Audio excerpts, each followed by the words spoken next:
History as it happens, April 7th, 2022.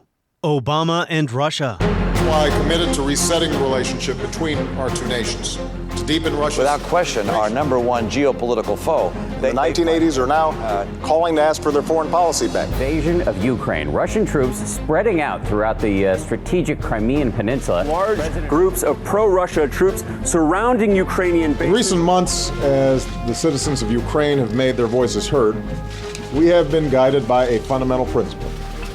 The future of Ukraine must be decided by the people of Ukraine. When Russia began what would become a years-long campaign to control Ukraine's future, Barack Obama responded with sanctions and scolding. But he refused to see Russia as an enemy worthy of U.S. obsession. The Cold War was over. In his view, Russia was weak. As for Ukraine, it was not a core American interest. But now that a brutal invasion threatens to end Ukrainian independence, some say Obama misjudged Putin. But what about his judgment on the relative importance of Russia on the global stage and the limits of American power? That's next as we report history as it happens, a podcast from the Washington Times. I'm Martin DeCaro. Russia's decision to send troops into Crimea has rightly drawn global attention. What Russia's done in Crimea and what they have been threatening to do. We've seen an illegal referendum in Crimea, an illegitimate move by the Russians to annex Crimea. We're not going to go to war with Russia. The Ukrainians don't want that. We don't want that. Obama made some pretty reasonable judgments. And I know this because I know a lot of people who were working with him on this. And they were judgments about Putin, that Putin was a bully, but that his bark was worse than his bite. On March 7th, 2009, just a couple of months into Barack Obama's presidency, Secretary of State Hillary Clinton presented Russian Foreign Minister Sergei Lavrov with a gift, a toy reset button. Which represents what President Obama and Vice President Biden and I have been saying. And that is, we want to reset our relationship. Let's do it together. So we will do it together, okay? Well, the reset turned out to be more than symbolic. The U.S. and Russia agreed to a new arms control treaty, and they cooperated in other areas. But the good feelings didn't last long. I got it wrong. Now, it's worth remembering why Obama wanted to mend relations with Russia. In his view, the post-Cold War world had turned Russia into a regional power with a weak economy. And the U.S. had more important priorities elsewhere on the globe, rather than containing Russia like it was still the Cold War. Now, we all remember what Mitt Romney, running for president, said in 2012, that Russia was actually America's number one geopolitical foe. He cited its support for such regimes as Assad in Syria, among other things, for which he received this mockery in the third and final presidential debate, October 2012. Governor Romney, I'm glad that you recognize that al-Qaeda is a threat. Because a few months ago, when you were asked what's the biggest geopolitical threat facing America, you said Russia. Not al-Qaeda, you said Russia. And the 1980s are now calling to ask for their foreign policy back because, the Cold War has been over for 20 years. I wonder what the 1980s said when Obama answered the phone, because less than 2 years later, he was on the phone with Vladimir Putin, expressing his displeasure with events in Ukraine. In early March 2014, Russia annexed Crimea and sparked a separatist war in the Donbass.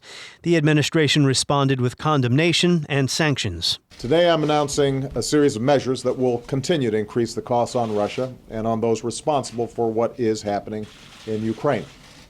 First, as authorized by the executive order I signed 2 weeks ago, we are imposing sanctions on specific individuals responsible for undermining the sovereignty, territorial integrity, and government of Ukraine. We're making it clear that there are consequences for their actions. So here we are 8 years later, and Obama's response might seem in retrospect to have been inadequate, even weak. It certainly looks like he underestimated the Russian dictator. But what about the big picture? That is, as Obama put it in an interview with The Atlantic in 2016, the last year of his presidency. He said Ukraine is a core Russian interest, not an American one.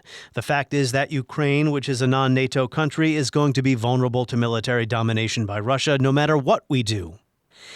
And in response to a question about why he didn't believe it would be wise to make the Russians think he might snap and angrily respond to their aggression, Obama said there is no evidence in modern American foreign policy that that's how people respond.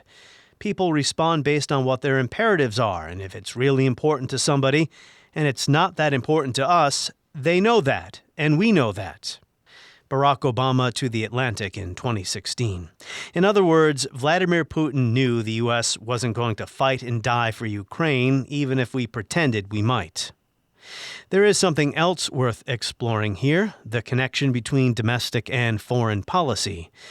American leaders, all leaders, shape their foreign policy based on domestic political considerations.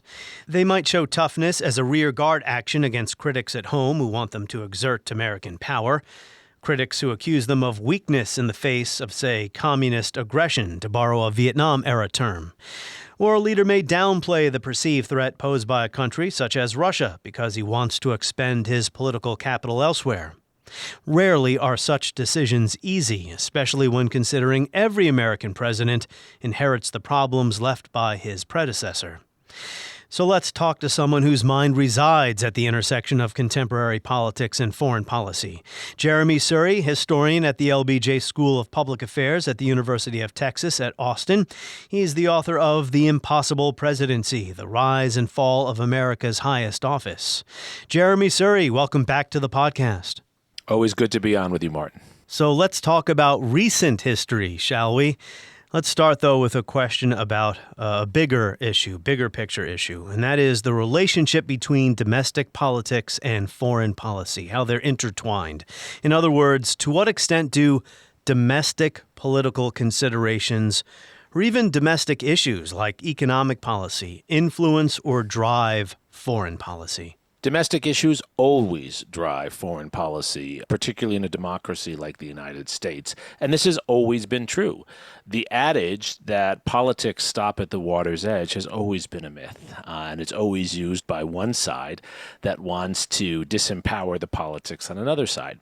So if we go all the way back to George Washington, our debates about whether to recognize France or Great Britain and side with one or the other were domestic political debates. The Federalists were on the side of the Anglophiles at home, and the Jeffersonian Republicans were on the side of the French revolutionaries. And that had to do with their domestic political constituencies. That's true through the Cold War, and it's certainly true today. Our debates about Russia are always debates about where one stands at home. Positions that people take will vary based on the politics of the moment, but we all know that American citizens vote primarily on domestic issues, and it is the domestication of foreign issues that often drives our policymaking. And we're seeing it in Europe as well, with some countries there somewhat reticent to come down too hard on Russia because they rely on Russian natural gas, to name one example. That's also an old story. Resource dependencies drive politics as much as anything else. It's nice to bang your chest, but any democratic or even non-democratic leader doesn't want to disconnect his or her citizens from essential products that they need to live. And the reason I ask this question to start out is the connection is not always obvious, especially when trying to discern the motives behind other nations' foreign policies. For instance, what is going on inside Russia, inside the Kremlin, how that influences Putin's decisions. Most ordinary Americans, myself included, do not track internal Russian politics all that closely. But this dispute between Russia and Ukraine, it's more than a dispute, it's a war. But it's driven very much by Russia's ties with Ukraine, the history there, the politics there, and less about our own partisan debates and this whole issue of autocracy versus democracy, which is what I want to get into a little bit later on. But go ahead. I threw a lot at you there. But no, those are all fantastic points. And let's start with domestic politics in Russia. One thing we know as historians is that dictators, even the most authoritarian dictators like Vladimir Putin, they have domestic political considerations as well. Now, they work differently than in a democracy.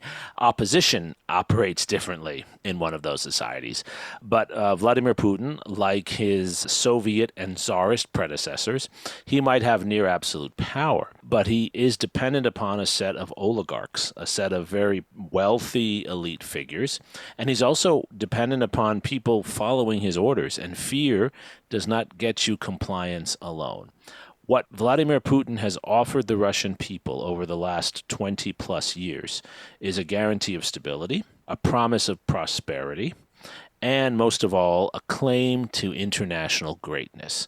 He has argued that his leadership will allow Russia to be seen as a great power, even though by many measures it's nowhere near an economic peer of the United States and China and the European Union.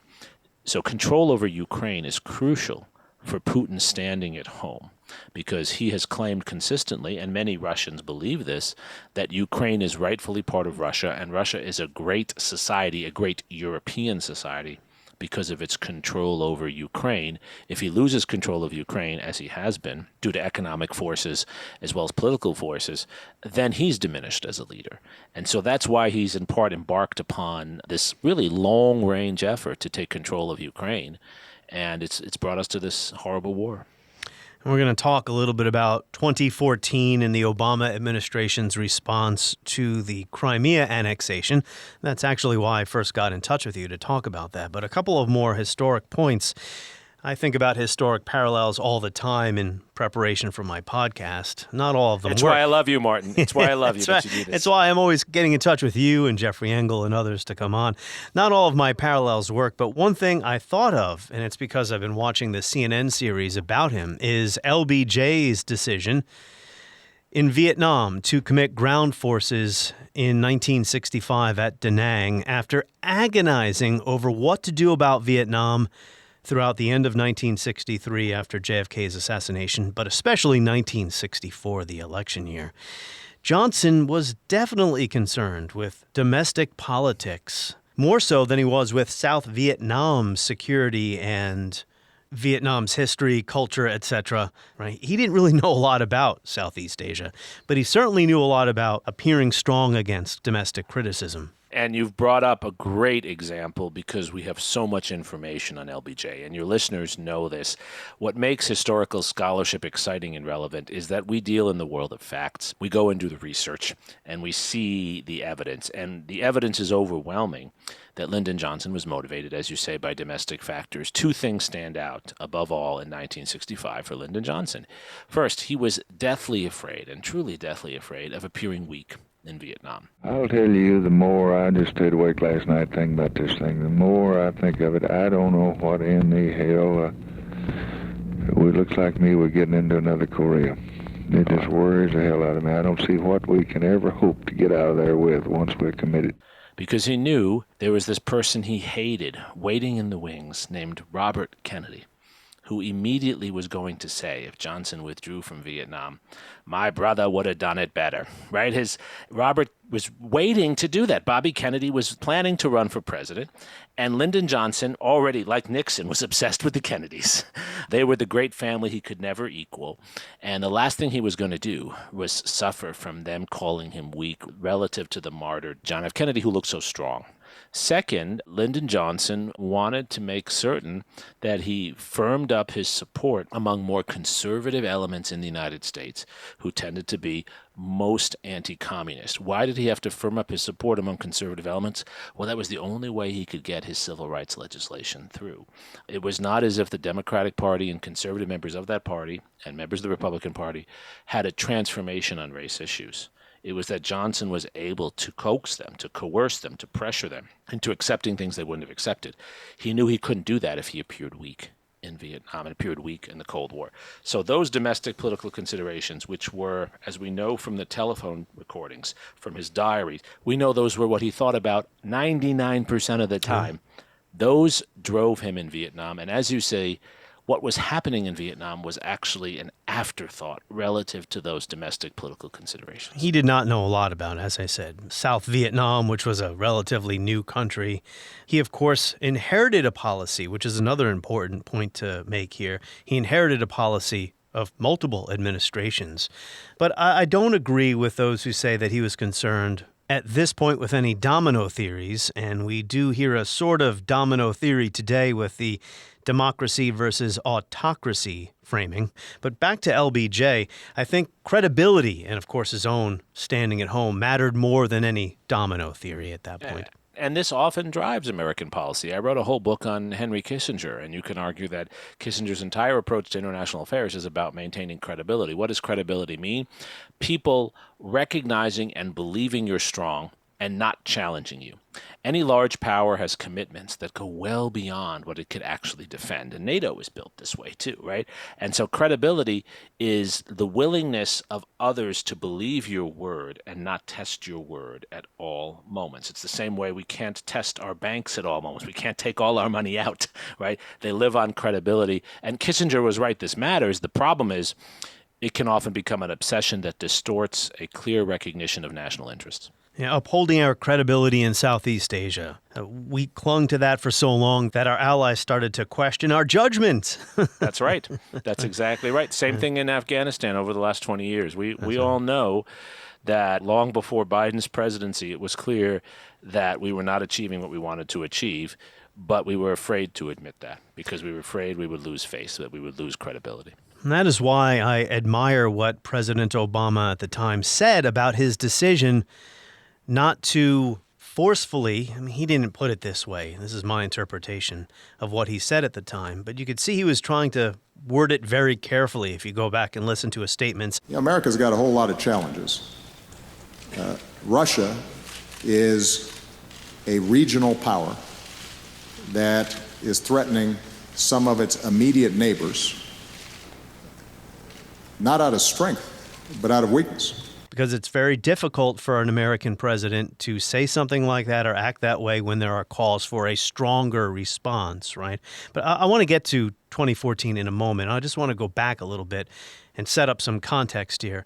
What state were U.S.-Russia relations in when Obama took office in 2009? They were in a horrible state. At the end of the Bush presidency, 2007-2008, Putin invaded the northern part of the Republic of Georgia. Now, the Republic of Georgia had a leader, Saakashvili, who really was poking the bear. He was convinced, and this is an old story, it was similar with Chiang Kai-shek in Taiwan, to some extent Syngman Rhee in South Korea. Saakashvili was convinced that actually if there was a war with Russia, that would bring in the United States and that would bring NATO into Georgia, which is what Saakashvili wanted. Wow. And so he took aggressive moves in the northern part of Georgia, northern Abkhazia, where there is a large Russian population. He took moves against them to try to firm up his control in that region in a very aggressive way. And Putin used that as an excuse to invade and lop off that part of Georgia, which is still under Russian control to this day. This occurs at the very end of the Bush administration. Bush was, of course, the president who years before said he had seen Vladimir Putin's soul. Russia is not the enemy of the United States. As a matter of fact, after our meeting today, I'm convinced it can be a strong partner and friend. No longer did Bush think he had seen Putin's soul. And the tension between the United States and Russia was reaching a very high and dangerous moment. The United States did not intervene in Georgia, but we were very concerned, as we are today, about continued Russian aggression in that area. We did initiate sanctions, and we actually initiated international efforts to condemn Russian behavior. So Obama came into office at a low point in U.S.-Russian relations, probably the lowest point they had been since the end of the Cold War. And 2008 was the year of the Bucharest Conference, where NATO and President Bush vaguely promised future NATO membership to Georgia and Ukraine. Here in Bucharest, we must make clear that NATO welcomes the aspirations of Georgia and Ukraine for their membership in NATO and offers them a clear path forward to meet that goal. Ukraine being a red line for Russia, NATO membership totally off limits, and near the end of his presidency, George W. Bush tried to convince, at least in his public statements, tried to convince Russia that it need not worry about the encroachment of NATO or the rise of democracies on its western borders. Unfortunately, Russia has tended to view the expansion of freedom and democracy as a threat to its interests. Russia, of course, didn't see it that way. They had a different worldview when it came to Ukraine and NATO. Yes, I think that's accurate. Fiona Hill, who was an advisor to the administration at the time, has written about this. But part of the issue is twofold here. One, Bush was touting democratization in the Middle East. It's very hard not to then support countries that say they need your protection for democratization in Europe and in Central Asia. And second, these countries, Ukraine and Georgia, really wanted this. And this is a really important point.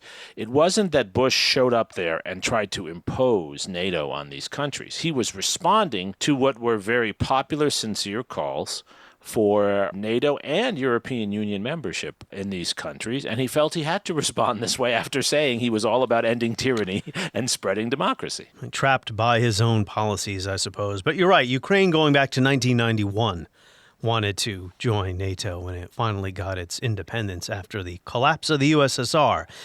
So back to now the Obama administration and the reset. Hillary Clinton, in that famous exchange with Sergei Lavrov, who is still Russia's foreign minister, handed him a reset button. I think the word was mistranslated. It meant overcharged or overloaded in Russian. We worked hard to get the right Russian word. Do you think we got it? You get it wrong. I got it wrong. It should be перезагрузка. And this says перегрузка, which means overcharged. That aside, the reset seemed to produce some early returns, did it not? Yes. So Obama took advantage, and Secretary of State Hillary Clinton took advantage of being a new administration and of actually being an administration that had renounced much of George W. Bush's policies, particularly in Iraq. And they tried to create a working relationship with Russia. There was some real progress, the most important progress being on nuclear arms control. There was a renewal of the START Treaty, which is one of the landmark treaties from the end of the Cold War negotiated by George H.W. Bush. And that treaty still keeps our nuclear arsenals much smaller than they would be otherwise. I mean, we had nuclear arsenals that were as large as 20,000 warheads during the middle of the Cold War. We're down to less than 2,000 on both sides. It's still a lot of nuclear warheads, but this treaty was very important for that. And there were other agreements. The effort by the United States was to find areas of common ground with Russia and not to emphasize the areas of difference. All right, so there was some early progress, but soon enough, relations started to go south. There was disagreement over the U.S. intervention in Libya. Putin had called that, on the part of the United States, a form of the Crusades. The two nations also did not see eye to eye on Syria. I suppose some of this, looking back on it, seems to have been inevitable, considering both countries do have different worldviews and priorities. Nothing's inevitable in history, Martin, as you know. I would say that overdetermined is a better term to use, and I'm not quibbling here. Overdetermined because there were many pressures pointing in this direction, but it could have been different.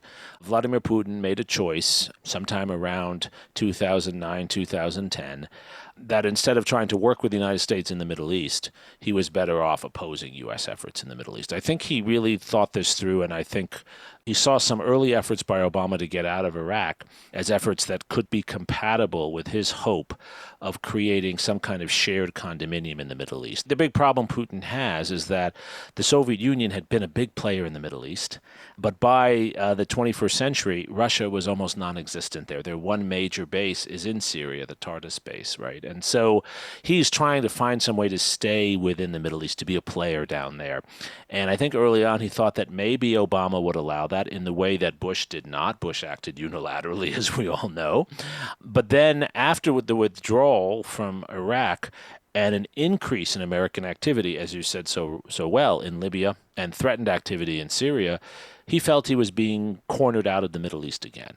And so his only way to establish a beachhead in that region was to be on the side opposing the United States. And I think that's a choice he made. He did not have to make that choice. I don't think that choice served the Russian people, but it served his desire to be a world player, to be a world leader.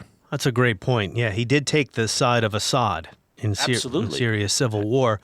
Absolutely. And if he was concerned about being cornered out of the Middle East, well, be my guest is what I would have said. Any country that wants to waste its blood and treasure there, go right ahead and give it a shot. I mean, Russia did not need, as you said, did not need to try to bite that off.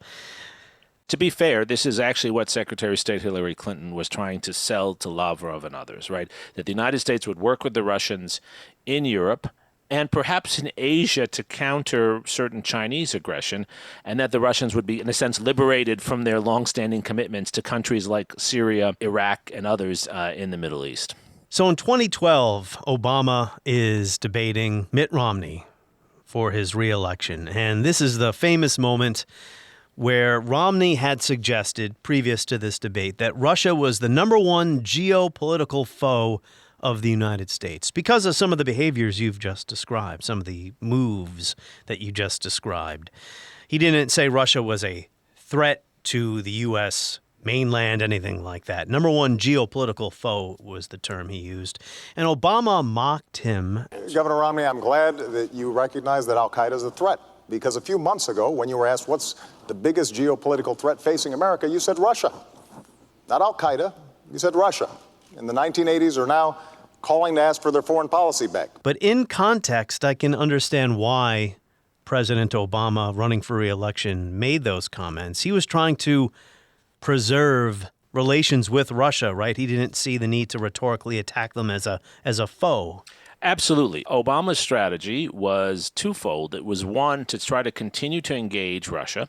He believed, quite rationally, that Russia needed us. Their economy is going in the wrong direction. They're living off of oil and gas, some of which we import, by the way. And they have every interest in the long run, especially if they want access to technology, which they don't do a good job of creating on their own soil, that they had to work with us. And second, he was concerned about the right wing, Republicans, basically inflating threats and using that to rile people up and making it hard to negotiate, not just with Russia, but with our European allies, with the Chinese and others. He was trying to tone down the politics of foreign policy so that we could be more pragmatic.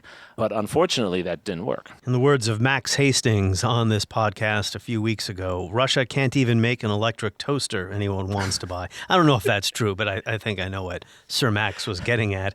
I will say during the 1970s, their televisions exploded, literally. You didn't want one of their televisions in your living room. Well, there's probably nothing worth watching anyway on Soviet state. That's right. Yeah. Did Obama underestimate Vladimir Putin?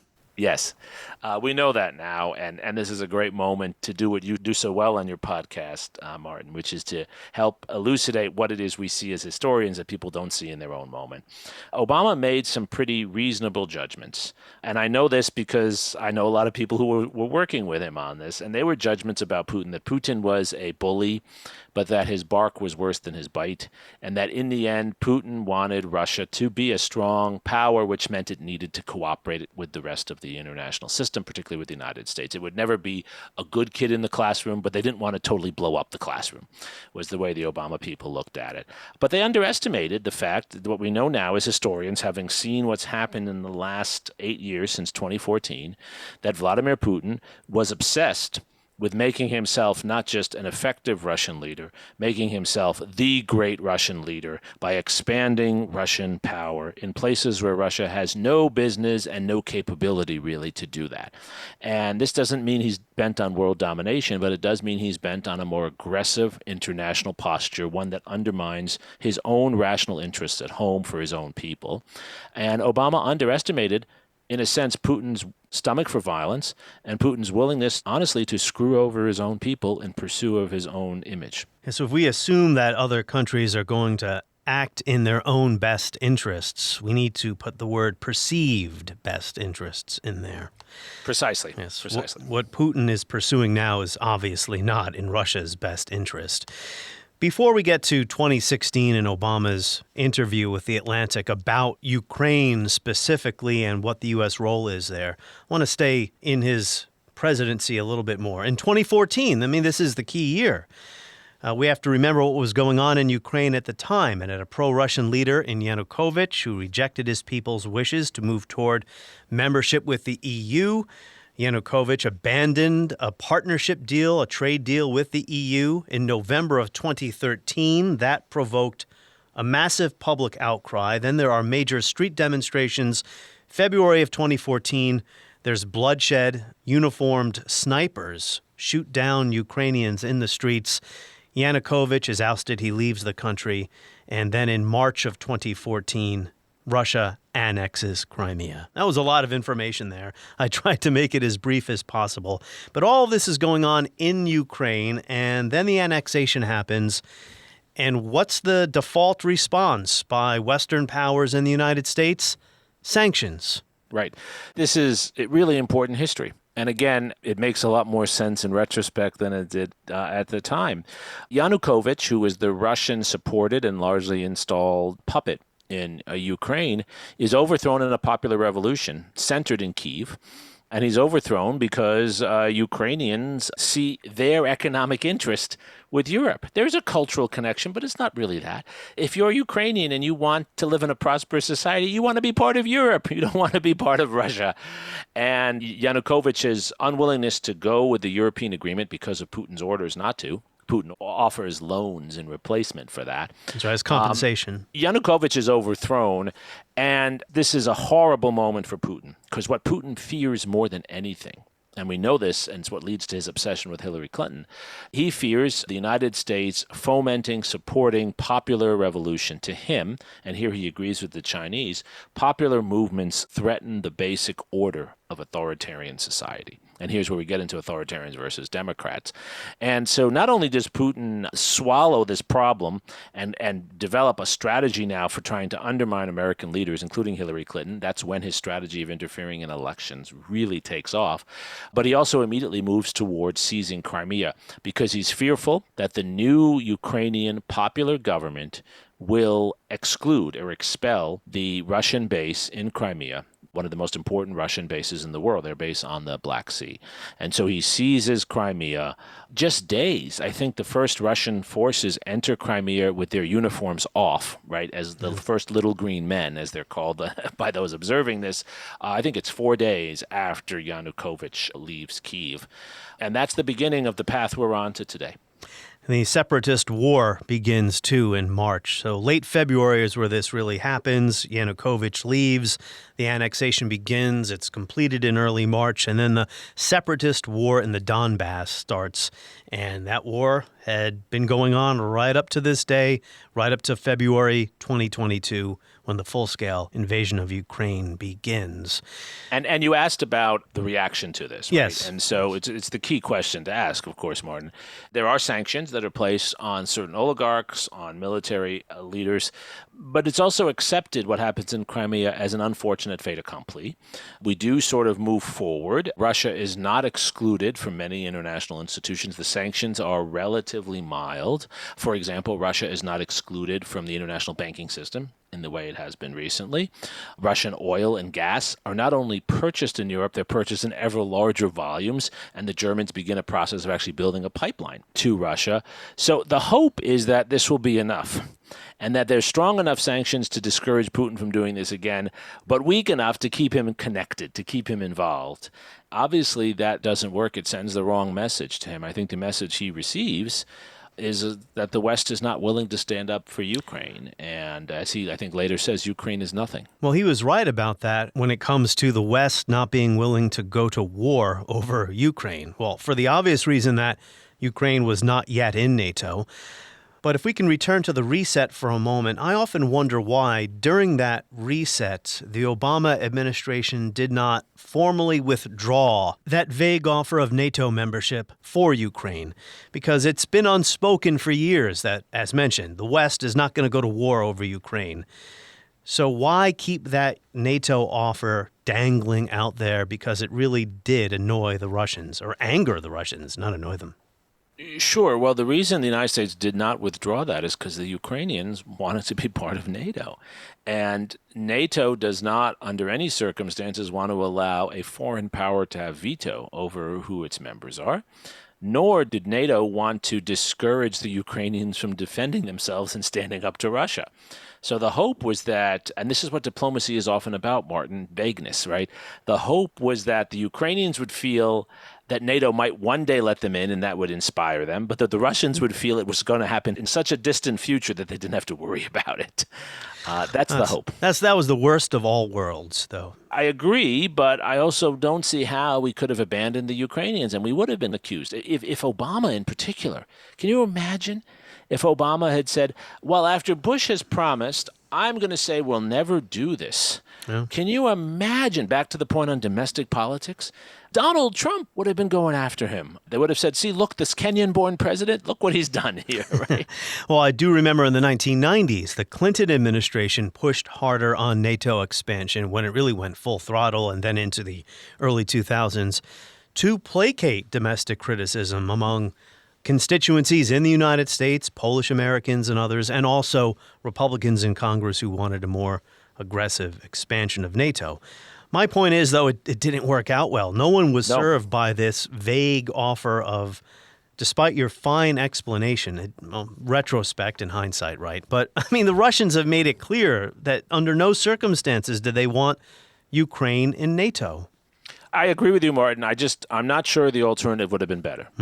So if Obama had said, no, NATO will never go into Ukraine, that might have given Putin even more of a green light, right? Yeah. So it might be that both paths lead us to today, one way or another.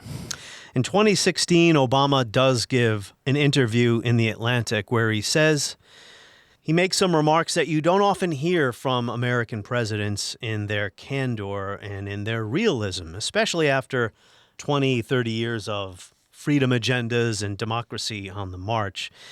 Obama says, the fact is that Ukraine, which is a non-NATO country, and again, this is in 2016, right, last year of his presidency, is going to be vulnerable to military domination by Russia no matter what we do. And then the interviewer asked Obama whether his position on Ukraine was realistic or fatalistic. He says it's realistic. This is an example of where we have to be very clear about what our core interests are and what we're willing to go to war for. And at the end of the day, there's always going to be some ambiguity. So clearly, he's saying what maybe should have been said earlier by many American presidents and also Western leaders. We're not going to war for Ukraine. Yes, but he's also not saying that we will just look away if the Russians take control of Ukraine. International politics is about vagueness, as I said before. It's also about complexity. And there's a lot in between going to war and accepting conquest. And quite frankly, we might be okay with Russian influence in Ukraine, but I think Obama and no American president I know was okay with Russia pursuing a policy of conquest in its near abroad. Those are two very different things. I want to return to a question I meant to ask before, but I got sidetracked. I mean, it goes back to sanctions. I mean, sanctions seem to be the number one tool. They don't really work when it comes to deterrence. They punish, but eventually they will boomerang back on you if they disrupt the world economy. I mean, I guess this comes down to the heart of the issue. This is a difficult situation for any American administration to deal with. Yes. Sanctions, you're absolutely right, do not work as a deterrent. They can be coercive, though. I mean, the case where we know sanctions worked to some extent, we can come up with a few cases, but one would be in South Africa. The world community's sanctions through the 1980s, this is when I was in college in the late 80s, 90s, and all students were concerned about divesting from South Africa, from the Afrikaner regime. Those had a big effect on South Africa. Now, that's not to say that sanctions work well or that they work easily, but they do cause pain to citizens, but also leaders in societies you want to cause pain to. And the challenge with Russia is for the Western community and others who are sanctioning Russia to find alternatives. So as you say, this doesn't boomerang on us, alternatives to the oil and other energy resources that come out of Russia. It's very hard to do in short order. I mean, that's something that needs to be worked on over the long haul, getting off of fossil fuels, obviously. Correct. Why is it so hard for presidents to say what Obama said in 2016, just in general, presidents of both political parties, to say, you know what, this is not our fight? Well, it's, again, why you started so well with your questions about domestic politics. I guess I answered my own question. They get flayed at home. The American people consistently want presidents who can be decisive on foreign issues and can project strength. That does not mean they want to go to war. That does not mean they want to get embroiled in conflicts, but they don't want to be seen as weak. It is an axiom of American politics that we are to be strong and to lead. And then this is doubly true for Democrats, who are often in the last 20, 30 years seen as weaker. Triply true, I have to say, for a president who's an African American who's already confronting that issue. So this is very hard. When Richard Nixon opened relations with China, he was condemned by the right wing of his party. He could get away with it because in the end, they couldn't convince people that Richard Nixon was a communist. That's why some people say only Nixon could go to China. But you know who condemned him? Ronald Reagan. Ronald Reagan was out. William F. Buckley condemned him. And then during Reagan's second term, conservatives thought that he was being duped by Gorbachev. Precisely. Dick Cheney made that argument, right? That's exactly right. And then many made that argument about George H.W. Bush, that he wasn't tough enough. So it's hard enough as a Republican, as a Democratic president, as a Lyndon Johnson or a Barack Obama or Joe Biden who wants to focus on domestic issues.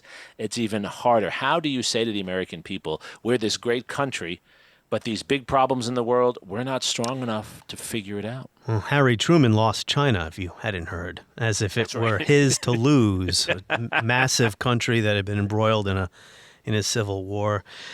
There's also another point here I wanted to bring up, and that was Obama's foreign policy priorities were elsewhere. He had a lot on his plate that he wanted to accomplish, including the pivot that never truly happened in full towards the Indo-Pacific and confronting China through the Trans-Pacific Partnership, which was not realized.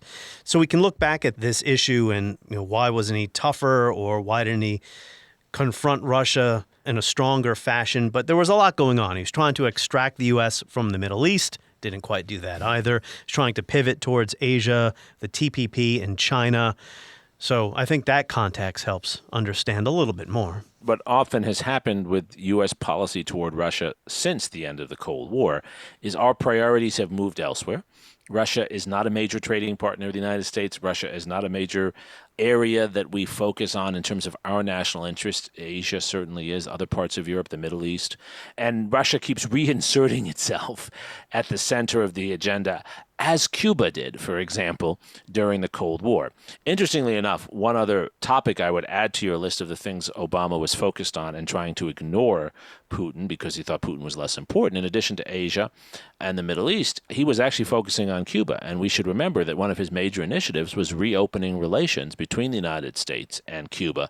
And that took a lot of effort and energy as well. And he saw that as much more important for hemispheric security and solidarity than, again, going toe-to-toe with Putin on one thing after another. But it's amazing how current events can make us reassess the recent past, right? And now all of a sudden, Obama's relationship with Russia stands out as having been the most important thing that he was dealing with at the time because of what we're dealing with now.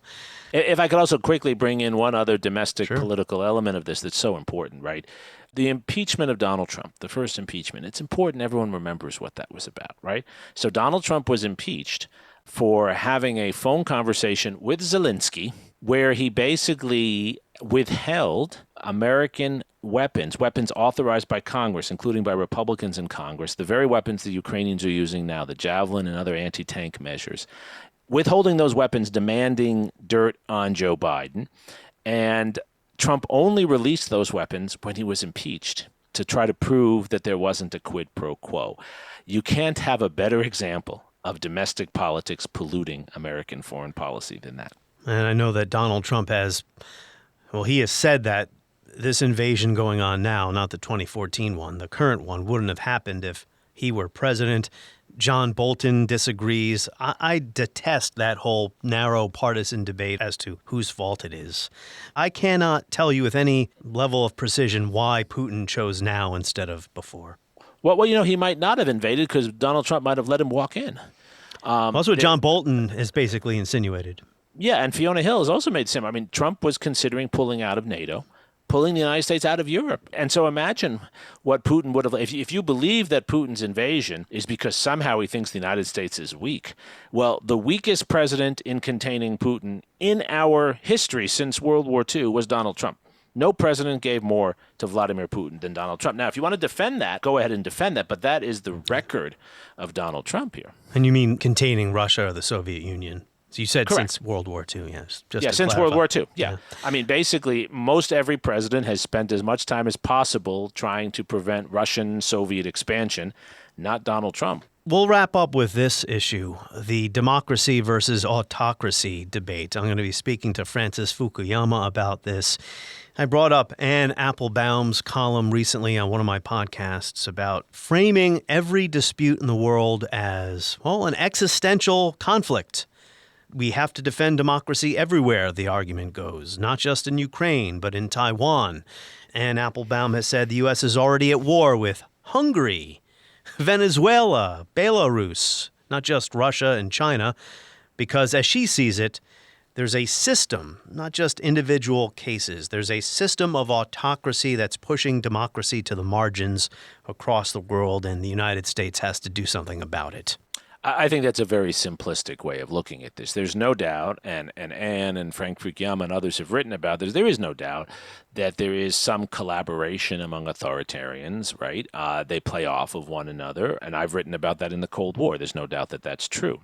But first of all, they are not as well coordinated as many claim. And the truth is that every issue is not an issue about democracy and authoritarianism. If you believe in democracy, actually, you have to support people in different societies claiming and demanding participation. Sometimes the United States getting involved makes it harder. And that's what we need to recognize. If we are supporting democracy, that often means non-intervention.